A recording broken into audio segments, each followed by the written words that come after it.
Hello friends, welcome to Illa Kitchen. நம்ம channel giveaway போயிட்டு இருக்கு. எல்லாரும் கண்டிப்பா பார்ட்டிசிபேட் பண்ணுங்க. லிங்க் டிஸ்கிரிப்ஷன் பாக்ஸ்ல கொடுக்கிறேன். மறக்காம நம்ம சேனலுக்கு சப்ஸ்கிரைபும் கூடவே பெல் ஐகானை பிரஸ் பண்ணிருங்க. அப்பதான் ஃபர்தரா நான் என்ன வீடியோ போட்டாலும் நோட்டிஃபிகேஷன்ஸ் உடனுக்குடன் வந்து சேரும். இப்போ நம்ம ஹோம் ரெமெடிஸ் பார்க்கலாம். கோல்ட் அண்ட் காஃப் கம்ப்ளீட்டா கியூர் ஆகிறதுக்கு. ஃபர்ஸ்ட் ஆரஞ்சு ஜூஸோட ஹனியும் சால்ட்டும் ஆட் பண்ணி குடிச்சிட்டு வந்தோம்னா சளி குறைஞ்சிடும், இருமலும் குறைஞ்சிடும்.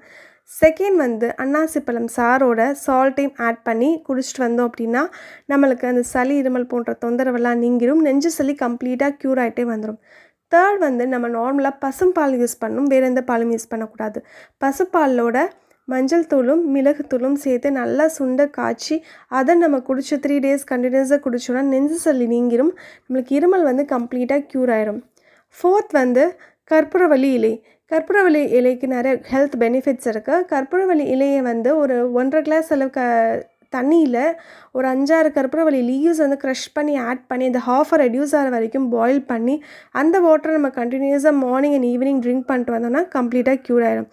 அடுத்து வந்து பார்த்திங்கன்னா பிட்டர் லீவ்ஸ், வெற்றிலையை வந்து 2 கிளாஸ் அளவு தண்ணியில் வெற்றிலையை பிச்சு போட்டுடலாம். மிளகு, துளசி, கற்பூரவள்ளி இலை இது எல்லாத்தையும் ஒன்றா சேர்த்து ஹாஃபை ரெடியூஸ் ஆகிற வரைக்கும் பாயில் பண்ணி அந்த வாட்டரையும் நம்ம ட்ரிங்க் பண்ணிட்டு வந்தோம்னா கம்ப்ளீட்டாக கோல்ட் அண்ட் காஃப் க்யூர் ஆகிடும். நெக்ஸ்ட் வந்து ரன்னிங் நோஸ் இருக்கும், ஸோ அதுக்கு இஞ்சியை வந்து ராவாக சாப்பிட்லாம், அது கூட சால்ட்டையும் ஸ்ப்ரிங்கிள் பண்ணி குடித்தோம் அப்படின்னா நம்மளுக்கு ரன்னிங் நோஸ் உடனே சரியாயிடும்.